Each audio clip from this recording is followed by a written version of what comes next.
Great. So thank you everybody for being here this afternoon. Our 2 o'clock session is going to be delivered by Troy Winters from the Canadian Union of Public Employees, titled Regulating Workplace Violence and Harassment in the Federal Public Service and Military. Troy Winters is a certified registered safety professional and works as the Senior Officer Health and Safety for the Canadian Union of Public Employees, the largest union in Canada. Through his work at the national office in Ottawa, he assists local unions and their staff with health and safety related issues and concerns, as well as shaping broader health and safety policies and positions for the union. Troy sits as a member of the Occupational Health and Safety Advisory Committee for the Federal Minister of Labor and is a member of the Labor Program Harassment and Violence Prevention Working Group. So thank you so much, Troy, for joining us. And I'll remind you that we have simultaneous interpretation going on, so be mindful of your pacing as far as that goes. I will do my best. Thank you you. for inviting me. I'll just go ahead and share my screen here.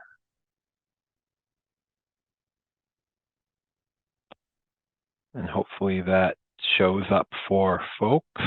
I can see it, thank you. Excellent, and I will shut my video off just for the benefit of my Wi-Fi. So again, thanks for having me. So I'm going to be talking about the new-ish regulatory regime for violence and harassment. Obviously, this affects the federal public service. This affects the RCMP. It also, of course, affects anybody that is federally regulated. So anyone who works, for the ports, anyone who works for some trucking companies, that if you cross the border, you're federally regulated. Canada Post, so anyone that falls under the federal jurisdiction, this legislation applies. But if you're not federally regulated, I don't want you to go away thinking that this isn't important, because the change to the regulatory regime in the federal jurisdiction, I think, has in some ways moved the bar quite significantly. And I'm not saying every jurisdiction will pick up this model, but I do think parts of this are a very good model for employers to consider. And there's certainly some flaws. I'm not 100% sold on every part of this new system, and I certainly spend my time on the committees letting them know when I'm not pleased. But there are certainly some really strong points, and I'll cover those and I'll point those out as we go along. A little bit of background: back in 2018, the government came out with a bill known as Bill C-65, and the bill itself didn't change the code, as far as the number of words, significantly, but it made a big impact for the changes that it did make. And building a bit, I attended the last session there, and excellent presentation. And if you ask, does all this stuff have to be legislated? Well, in the federal jurisdiction, they're getting there. Bill C-65 actually changed the purpose of the code to specifically call out the fact that the code is designed to prevent accidents and occurrences, and not just physical, but also psychological injuries. So, that's not an exact, thou shalt create a psychologically safe workplace. But it does put the onus on employers to prevent psychological injuries. So we do see the legislation slowly moving to include that aspect of workplace safety.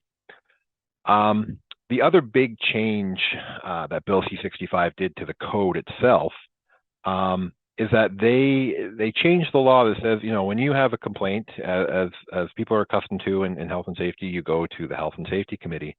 But they specifically highlighted that if you have a complaint around harassment and violence, you are not going to go to the Health and Safety Committee. They actually said, no, this is no longer what you do. It's actually illegal. You shall not go to the Health and Safety Committee if you have a complaint of harassment and violence. Of course, if we think back to what was happening in 2018, we had the Me Too movement. We had a lot of very public politicians going through some of that unpleasantness and all of the grand, the government really responded well in recognizing that the law wasn't doing what it needed to help keep workers safe, especially workers who didn't have some of the privileges and other benefits that come with the way that our society is. I won't get into it. Everyone is aware that I won't get into the history too much, but that's kind of where some of this came from. So part of the reason for this was to help protect the privacy of those that were coming forward. Now, again, this is one of the places I don't agree with. I believe anyone should be able to go to the Health and Safety Committee if they're comfortable with that. But regardless, you do not make complaints of violence and harassment to the Health and Safety Committees at the federal level. Additionally, because you're not making complaints, that also means that there's no committee in the federal jurisdiction that will be investigating violence and harassment. They do have a role to play, and I'll get into that. And for those that aren't familiar with the federal sector style, there's actually 3 different levels. So if you have a large organization that has more than 300 employees, you'll have what's called a policy committee. And the policy committee is just like what it sounds. It's to consider broader, bigger issues of health and safety. Every other work location is required to have a workplace committee, and the workplace committee, as long as you have more than 20 people or more, you have a workplace committee at all the different work sites. And that's the committee, that's really the workhorse of the health and safety. They're the ones that should be doing inspections and investigations and whatnot. And finally, if you have a smaller work location, work site, workplace 19 or between 5 and 19, then you'll have a health and safety representative. Regardless of what size organization you have, none of these committees will be involved in the investigation of a violence or harassment complaint anymore. As you can imagine, this was quite a shock to the system. Both employees and employers were, not everyone, of course. Some people welcomed it, but other people were like, that's what our committees do. Our committees investigate. But regardless, the law says no, they shall no longer investigate. So because of those big sweeping, changes of Bill C-65, they had to write a whole new set of regulations. So before Bill C-65, we had what was known as Part 20 of the Canadian Occupational Health and Safety Regulations that dealt primarily with the concept of physical violence. They were good regs, but they weren't fully up to the task of dealing with this legislative change. So as a result, the government came out with a whole new set of regulations, violence and harassment prevention regulations, which you can find. You just go to the Google, type in violence and harassment federal regulations, and you can find the regulations. But that's going to be most of what I'm talking about for the rest of the 40 or so minutes I'm talking here, because the regulations are they're complex. They've introduced new concepts, some new processes, some new words. So for those that are very seat to practicing health and safety, even those folks have some trouble digesting what is actually required in these regulations. Again, even though there's definitely some big improvements, and like I said, in a couple of places I don't necessarily agree with. But so the new regulations, we'll start with some new terms. So the first is a designated recipient, and this is either a person or a work unit that's designated by the employer to receive reports. Now, this is one of the things that I really agree with, because it also requires that the designated recipient have more training and actually has training experience that allows them to deal with complaints and reports of violence and harassment. So if this isn't something that you have in your organization, I would strongly encourage folks to consider getting somebody who is the central point, that's well trained. Honestly, social workers would make the best designated recipients. It really, depending on the skill and the quality of training that the designated recipient has, it will make the rest of this process way better. As long, if you have somebody who's empathetic and who can properly receive complaints and knows what to do with them to not make matters worse, I think it's just a fantastic position to have in any organization. The next term is the principal party, and that simply means the person who is reported to have experienced the violence or harassment. Then we have the responding party, which is the person that's been accused of the violence and harassment. And then the next term is known as the applicable partner. Most of the time in the regulations, the applicable partner is pointing to the policy committee. If there is no policy committee, because it's a smaller organization, it would be the workplace committee. And again, if even smaller than that, then it would be the workplace representative. So rather than spelling that out every time, they just said the applicable party, so whoever's applicable.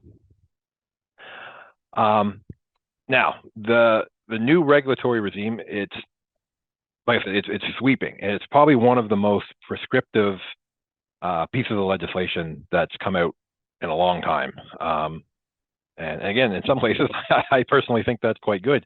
And the first place I think it's good is in this joint assessment. So the employer and the applicable party, again, most of the time that'll be the policy committee or the workplace committee, must carry out an assessment to actually try to identify all of the risk factors for violence and harassment that could impact the workplace.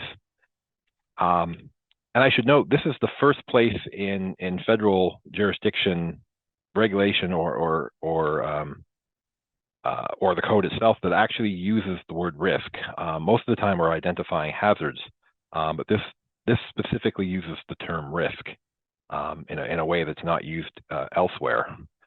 And I think that's important because it's not just you're not just looking for the hazard itself, but you're looking for all of the factors that could lead to violence or harassment in the workplace. And I think that was kind of the intention they had by using that word risk instead of using the word hazard. So the things they have to consider when you're thinking about the types of risks that could lead to violence or harassment in the workplace include the cultures, the conditions, the activity, the organizational structure. So when we think about conditions and activities, well, if you work, for example, for the RCMP, you are much more likely to experience violence than if you're, sitting in an office, at the Canada Post, for example. But if you're a mail carrier in Canada Post, you're much more likely to experience violence again than the person sitting in the office. If you work for an armored car, that again. So what is it that you do that could increase the likelihood that you would experience violence and harassment? Other things such as family violence. This is again one of the first times occupational health and safety legislation specifically says you have to consider the impact of family violence, otherwise known as domestic violence, that could give rise to violence and harassment in the workplace. Any previous reports or records or data that's related to harassment and violence, you have to take those into account. The physical design of the workplace. So if there is to be, if someone did get into the workplace and started acting in a violent manner, how can people react based on the layout of the workplace, for example? These are all just examples, of course. And the measures that are in place to protect the psychological health and safety. So again, we know, depending on the overall psychological health and safety of the workplace, if people are under increased stress, or poor mental health, that there's potentially an increase in the likelihood of violence or harassment, depending. The one downside is this only requires a 3-year review. I'd like to personally see the review be annually, but it is required that you do a 3-year review for this joint assessment. There are other things that can trigger a review of the assessment, and I'll talk about those, but if nothing else is going on, then it's just simply a 3-year review. Okay, here. Now, this was the other bit of a controversial point. Not every incident of violence or harassment will trigger a formal investigation. So if the simplest way of putting it is, if the responding party, the person who did the violent or the harassing act, isn't an employee of the organization, if they don't work for the organization, then a large investigation isn't required by the regulations. What is required is, in fact, that a report will be filed, and that'll eventually make its way to the workplace committee, the workplace health and safety committee. But it's not actually required that by the regs, it's not actually required that the employer do the same level of investigation as if the responding party were an employee. And the argument for that was, well, it's very hard to compel somebody, for example, a passenger on an airplane who assaults a flight attendant, for example. That's an experience that we have to deal with quite a bit at CUPE. It's very hard to get them to compel them to participate in an investigation. So that was kind of the logic behind that. But that doesn't let employers off the hook completely, of course. There is a part in the code that says, of course, that there does have to be some level of investigations. Excuse me. Grab a sip of my coffee here.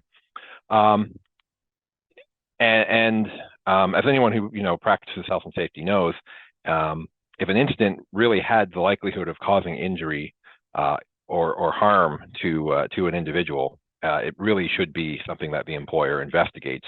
And the more information that the employer can give to the committee about the background of the incident, the better that the committee can respond when they take that information and review it against their assessment to see what controls are in place. So as much as the regulations are written in such a way as it implies that third-party violence doesn't have to be investigated, it really should be incumbent upon the employers to not just let those situations pass by without further investigation.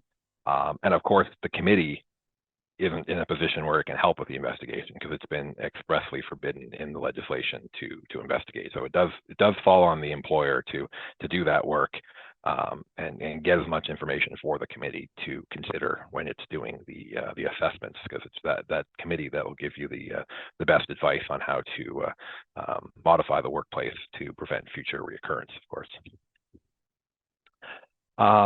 Now, after you do that assessment, after that first assessment is done, there's 6 months to bring everything, any recommendations that come out of it, 6 months to get those done.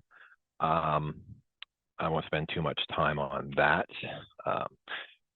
because the other thing that I'm a big fan of is the new requirements for a violence and harassment policy.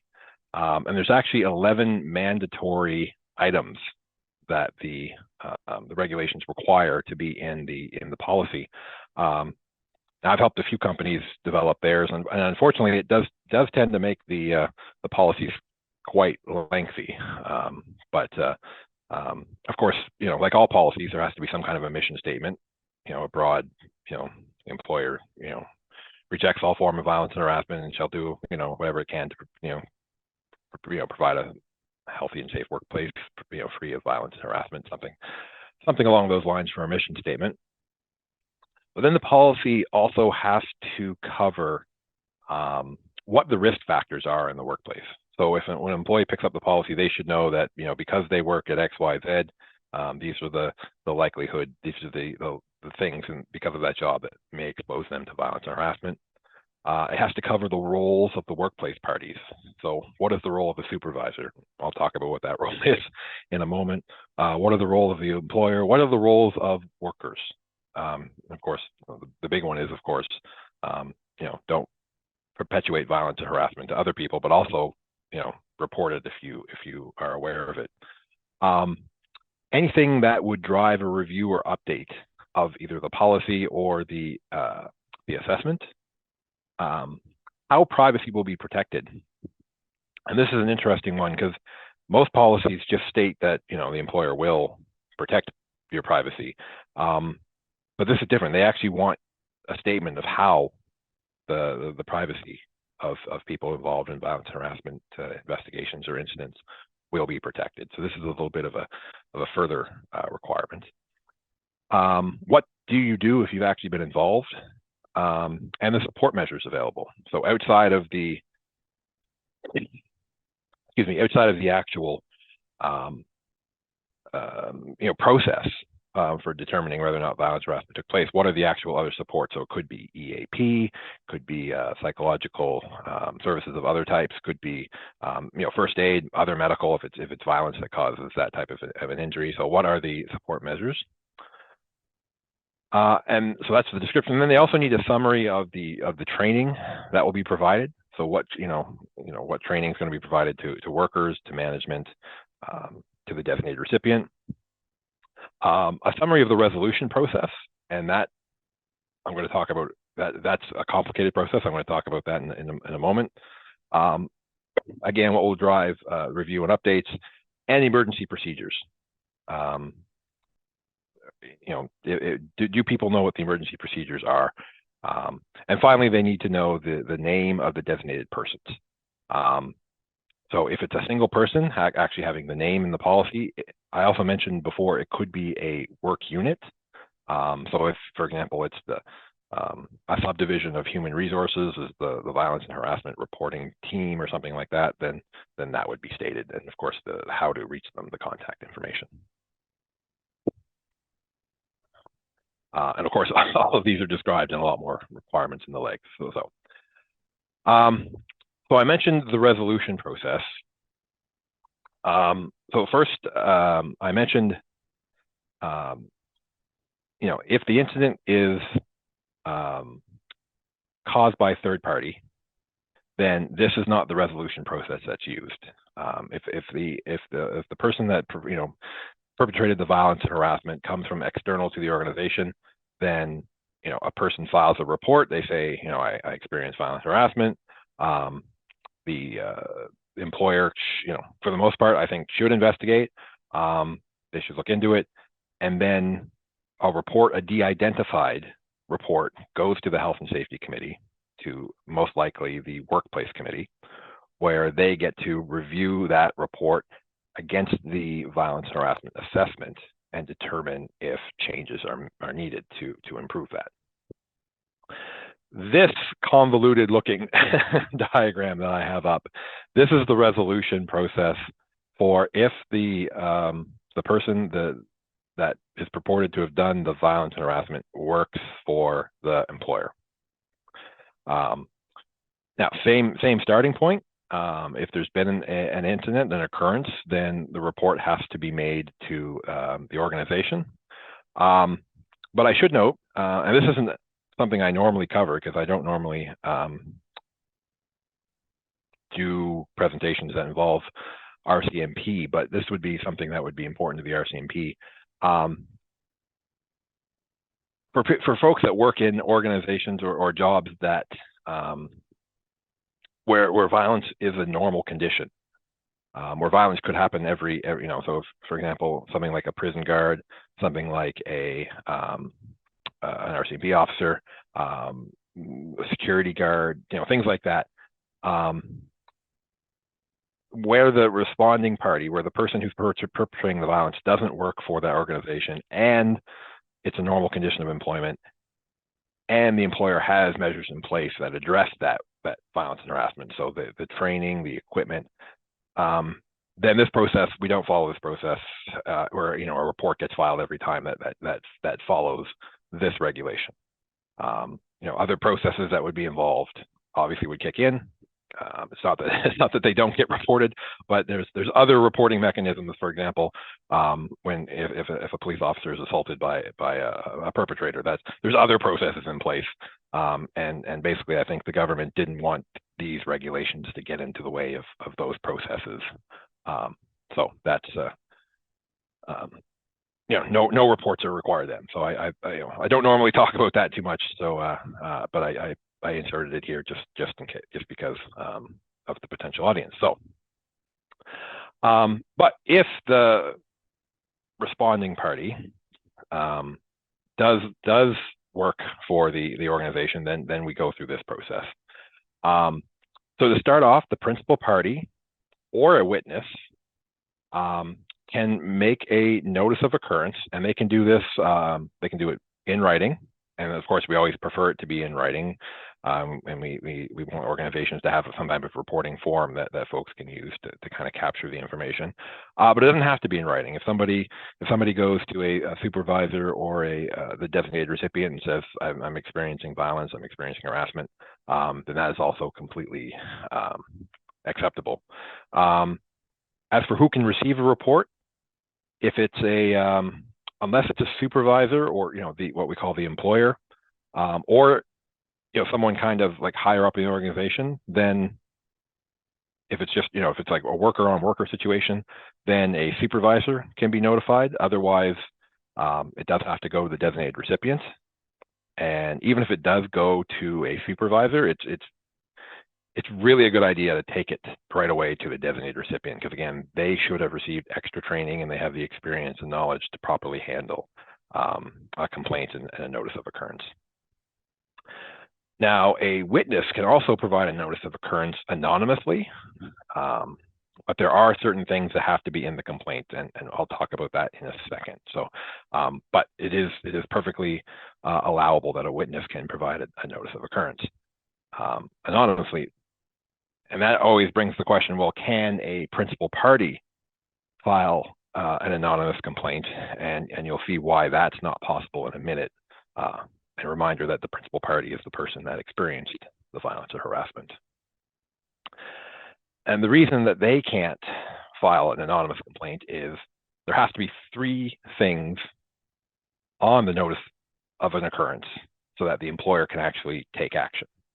And the first and probably the most important is the name of the principal party, or some way to identify the principal party if you were a witness. So maybe you don't know the name. Maybe you just know that the person who works in this office with red hair, who is 6 feet tall and has this and that. But I saw that person get punched in the face.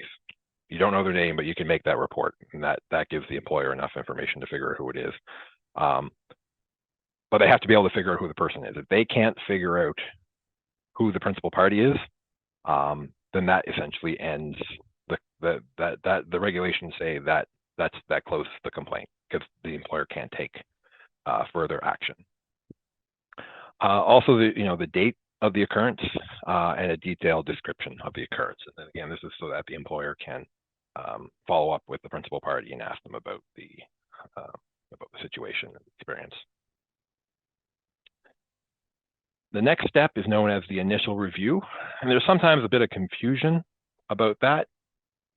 But the only thing the initial review is just to check that they can actually proceed, that they have the information.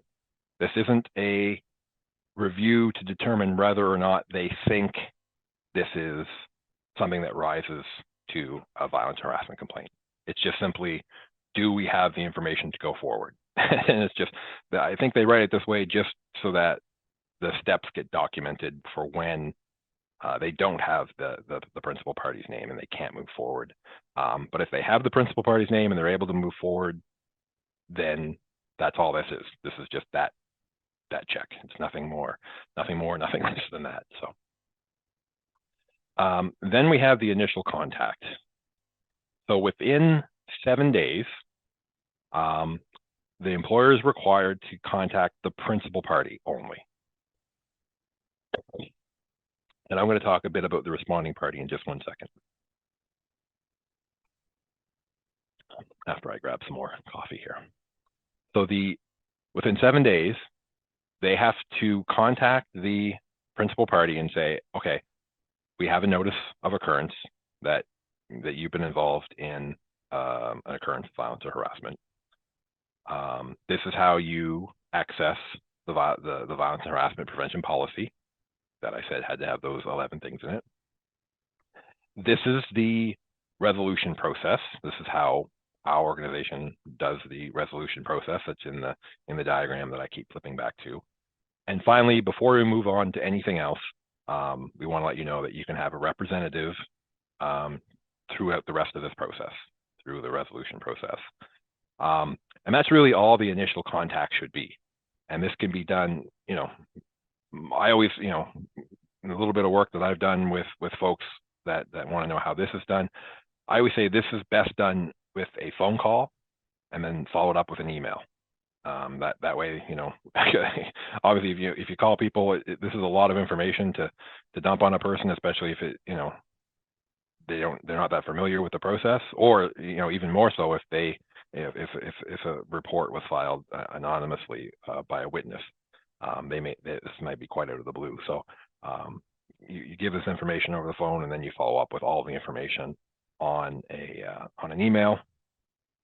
But now is not the time to press the person for their story or to ask more follow-ups. I mean, obviously, if the person starts to do that, then that's fine. We want to respect their process. If they really feel like they need to talk, then the designated recipient should be prepared for that.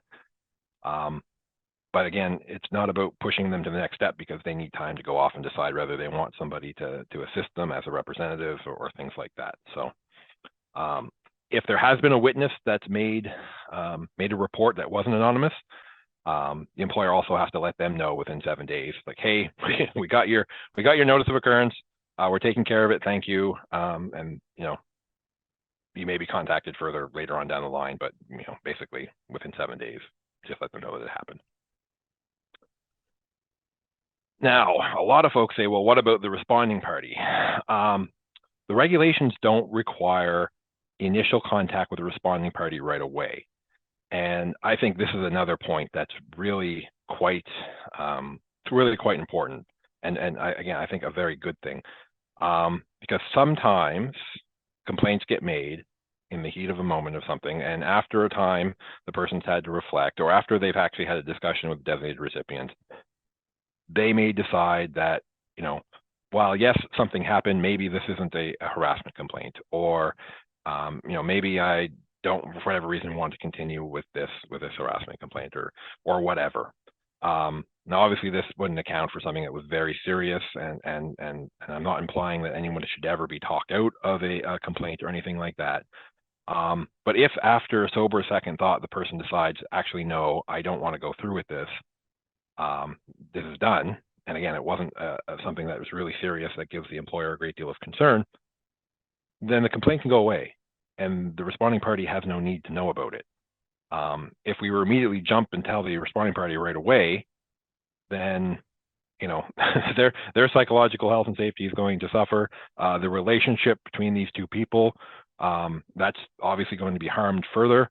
So the regulations really just provide space for generally non-serious types of incidents to not have to jump right away and tell that responding party. Now, obviously, if this was a serious incident, if the person was concerned about further harm, if the employer was greatly concerned about the incident, then by all means, yes, we got to contact the responding party. Tell them the kind of same information that they've been named, how they access the policy, the resolution processes, and that of course they can also have representation during the whole process. Perhaps also maybe this person has to be removed from the workplace, but that's kind of where the rest of depending on the severity of the occurrence, those types of decisions would be made, of course.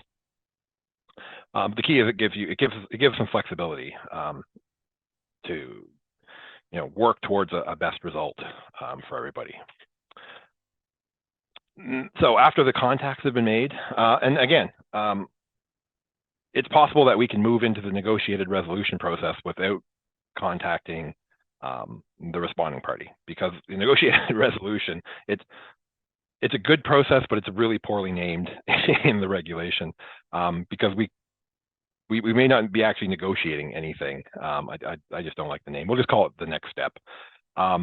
And it's that next step, once you've made the initial contact in 7 days, then within 45 days, you have to find out whether or not the person wants to be represented, and then you can move into this phase where you sit down, you learn more about the incident, and really you try to figure out what it is that the principal party is looking for with this complaint, especially if it's a harassment complaint. And you can sit down and you can say, okay, did this happen? Did it not? What was exactly alleged? What's the process? What's the story? And this is where we really take the time to get the detail as right as we can, and then we contact the responding party when it's necessary. And it could be that the responding party, once contacted, if it, again, for what I'll call as a minor situation, where maybe they said something out of line, maybe they said something completely terribly racist, But they legitimately feel bad. They want to apologize. They want to make amends. They want to do whatever they can because they recognize what they did was wrong. They're not the person who's saying, no, I never did that. They cop to it. They say, nope, you're right. I did that. I was wrong. Oh my God, I can't believe I did that. Well, this is the this is the process that allows that conflict to be worked out in a way that doesn't necessarily mean we're going to have an investigation right away. You know, if the person's willing to talk it out and try to work it out, then this is the space where that kind of a conversation can happen. Again, obviously, if the responding party is like, no, I didn't do that, they're lying, this is whatever, well, the negotiated resolution process could be pretty quick. But you know, again, the regulations provide space for this to happen. And again, I think that's an important thing. Because while investigations can be very important and are a critical step to many violence and harassment complaints, having the space for people to work through, you know, what I'll call non-serious conflict can be beneficial. And again, what you know,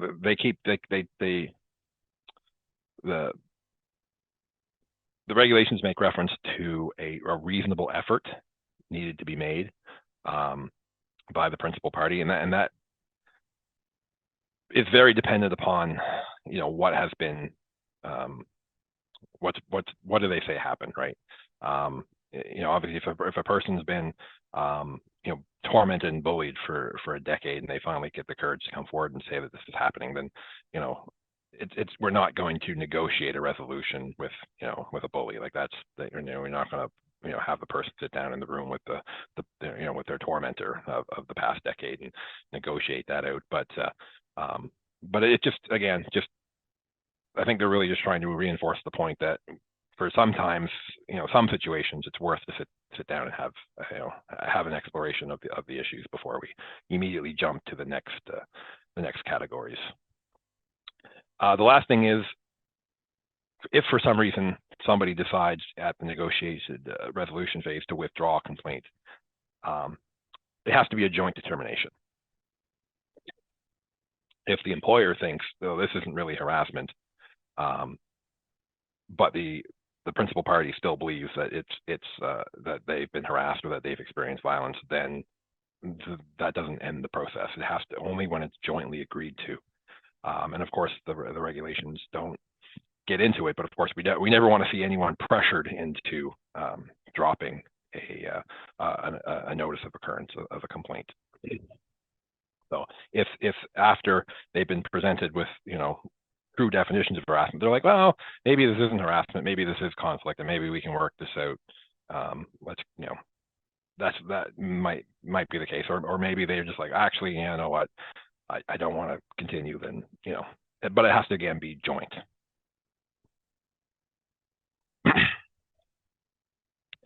So, you know, the negotiated resolution, that's kind of a more of an informal way. If the parties decide that they want to move to a conciliation, a more formal process, that can also happen. But the key that really is they have to both agree to conciliation, and they have to agree on a person to facilitate it. So I get asked, well, can that person be within the company? Absolutely. Could it be the designated recipient? It could be. I don't think that's the best idea, but it certainly could be. The key is that they have somebody that they can trust to bring in and facilitate the process. So a mediator, someone who's qualified to do mediation that they trust. The regulations get into a lot of detail about when processes go and stop and whatever. And one of the things is if you're, for some reason, if you're in conciliation and at the same time there's an investigation happening, which honestly I can't really fathom those two things occurring in most situations, but if there is, and for some reason the final report from the investigation gets submitted to the employer, then for some reason the regulations say that the conciliation has to stop. Again, I don't agree with that. If people are working towards conciliation and that's going well, it shouldn't stop. But anyway, that's what the regulations say. So I'll let you do with that as you as you want. Now, finally, the last step, of course, if you can't, if you go through all these other processes and there's just no way to resolve this occurrence, maybe it's because one side claims it didn't happen, maybe it's because you can't get straight on the details, then that's when you move to an investigation. When it moves to that phase, then this is kind of the next place where the employer is required to do something. They have to let both the principal party and the responding party know that an investigation is going to take place into the notice of occurrence. Again, this is just a written notice. And then the question about who is going to investigate, and this is a bit of a really convoluted part of the regulations. So to start with, if the employer and the applicable partner have jointly developed a list of persons, then the employer can simply select someone from that list. So as I mentioned, I come from a union. We have many places, for example, where we've agreed on a list of arbitrators for when we have filed grievances. Same kind of deal. If a union and an employer have developed a list that they can agree upon, then the employer can simply select somebody from that list to carry out the investigation. If, however, there is no such list, if the employer and the applicable parties haven't been able to reach an agreement, then the employer or the designated recipient present the responding party or the principal party and the responding party with the name of a person who could investigate. If they both agree, then that's great. The person goes off and the investigation gets done. Good stuff. If, however, one of them says, no, I don't trust that person, or I don't want that person, or for whatever reason, then the employer can either select someone new, or if that goes on for a total of 60 days, then the employer can simply go to a list which is housed by the Canadian Centre of Occupational Health and Safety. They can select somebody from that list, and then that person is going to do the investigation. And at that point, the principal party or the responding party doesn't have a say. Question about where this list came from. So I didn't personally sit on this committee. This was a subcommittee of the other committees. I was doing other committee stuff, so I didn't jump over to this committee, but it was actually a committee of labor representatives, employer representatives, and government representatives sifted through a number of applications. There were some remedial tests for some folks. There were a bunch of different processes, and they put together this list that is kept by the CCOHS. And you can find that list. You can Google the list of who's on there if you're so interested. But that's where that list came from. Now there is some, the legislation does set some basic requirements. They have to be trained in investigative techniques, obviously. They have to have training experience relevant to harassment and violence, and also they should be knowledgeable about the Canadian Human Rights Act and other legislation. When regardless of whether the company is, pulling from the list or, presenting a person as an investigator, they do have to provide quite a bit of information to the principal party and the responding party about who is investigating. That includes their name, who their employer is, their job title, their immediate supervisor, if they're internal, a description of their knowledge, training, experience to meet, the requirements above, and a description of any experience which is relevant to the nature of the occurrence that's being investigated. So the key idea here is, and this is something that we talked a lot about when these regs were being developed, is a lot of folks are good investigators, but they may not have ever had experience dealing with an investigation around, for example, discrimination due to race, or discrimination due to sexuality, or anything. There are just some people who don't have that experience. So it's really incumbent upon the employers to show that, in fact, the investigator does have some relevant experience towards the actual nature of the complaint. And then now the investigator, and this is another difference. Again, I think an important difference and useful. They have to file a report. It has to be de-identified. The report goes to the principal party, the responding party, and it also goes to the workplace committee. Very, very general about what happened. And the most important part of that report, or not the most important part, but one of the important parts is that they also have to write recommendations for organizational recommendations. So it's not, person XYZ should be fired. It should be the organization should examine, for example, their respectful workplace, or the organization should, it has to be organizational based recommendations to, prevent reoccurrence. And then those recommendations go to the committee so that they can decide which ones to bring in versus not, to try and help make the workplace safer. All through it, all through this regulation and changes to the code, confidentiality is paramount. Obviously, small workplaces, it's hard to hide this stuff when a report goes to the committee, but all efforts must be made to not, disclose the name of the principal party, the responding party, or witnesses. And I already mentioned who the report goes to, and I talked about the recommendations. Even though I talked for almost an hour, this is actually a very high level overview of the regulations. So I think the process for a designated recipient dealing with the complaints and having negotiated resolution phase, I think this is a really great process for organizations to consider for dealing with violence and harassment, and even conflict. Even just simple conflict before it rises to the level of violence and harassment, having a designated recipient to help people work through that. I think that's all great things. And so if you want to know more, I do encourage folks to Google federal violence and harassment regulations. There's other things in here, for example, around fatality reporting, annual reporting, a lot of other stuff I didn't go over because really I just wanted to talk about the process, and I think some of the improved parts of the process. That's go take a look at the rest of it. This is by no means a complete.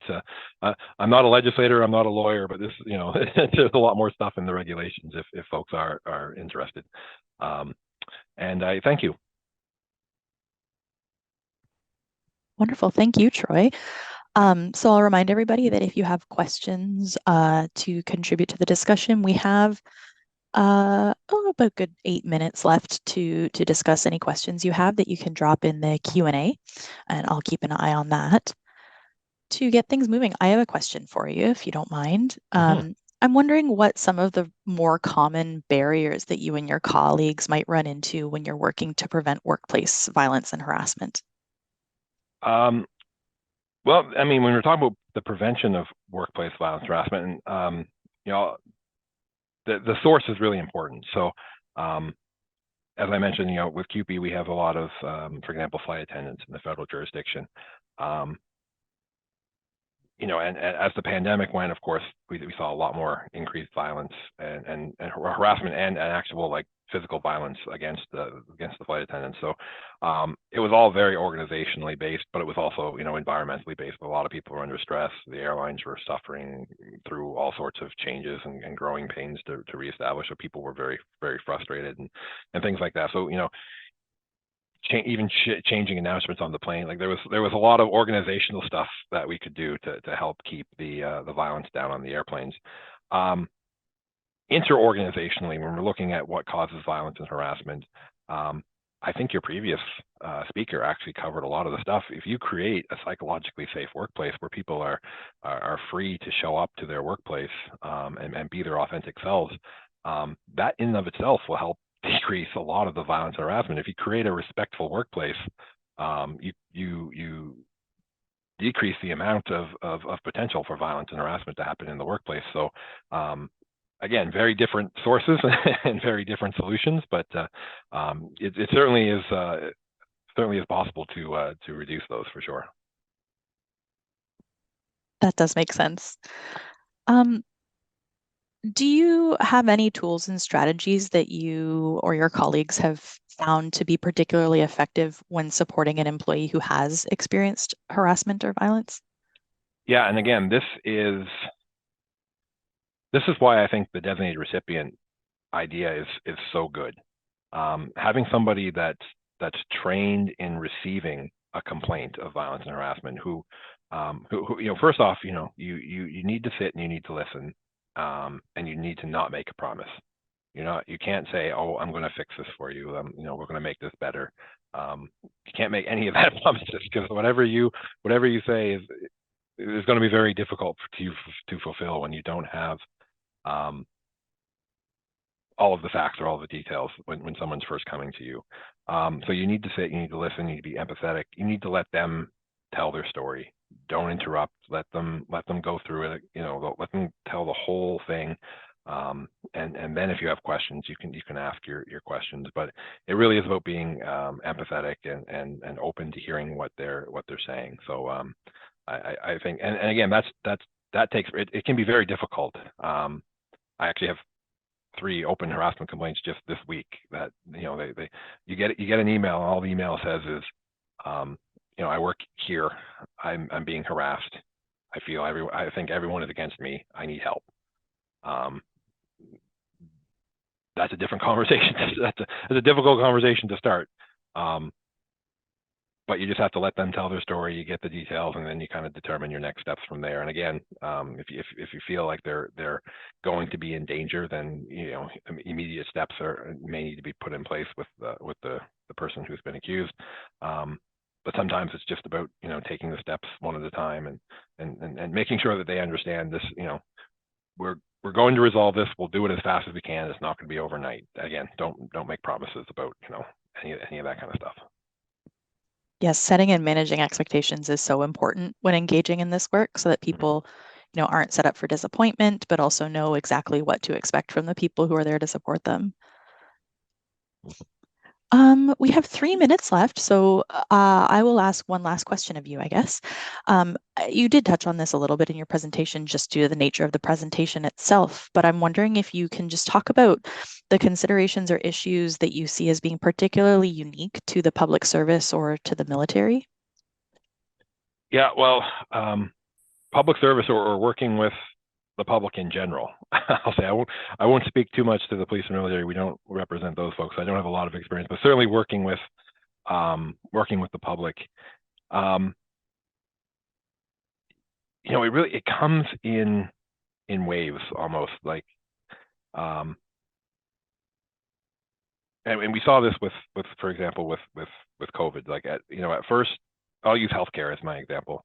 At first it was everybody was banging pots and thanking all of the healthcare workers for all of their effort and all of their and then almost overnight something clicked and something changed, and we started having to deal with violence and harassment and a lot of harassment for people that were just trying to go to work, and the organizations that when we reached out to the various organizations that employed these folks, a lot of them really weren't prepared for that shift, that all of a sudden, oh my God, what happened yesterday? What happened to where we were yesterday? And again, that's the other benefit, I think, of these regulations, going and doing that pre-assessment. What are all of the factors? And it's a great starter list that they have, just even in the regs. What are the organizational factors that could lead to a person experiencing violence or more commonly harassment? What is their job? What is the cultural zeitgeist that's happening that could increase their thing? What is change in the workplace? Have we had recently had to do a bunch of layoffs? Like, that's going to change. So just being open to all of the things that influence how people react and how people act, and putting that into your assessment. You can again get ahead of a lot of that. I think a lot of those problems, a lot of those concerns, especially on the harassment front. Honestly, the violence tends to come more from external sources, and there's a lot more violence coming from the public than it is worker on worker. But the harassment that's just as common internally as it is externally, depending on how people are being treated, the situations they find themselves in, their kind of like immediate response to situational influences. So yeah, just trying to get ahead of it and being prepared, and making those considerations. Once again, makes so much sense. Thank you so much. Thank you for your presentation and for agreeing to be here with us today.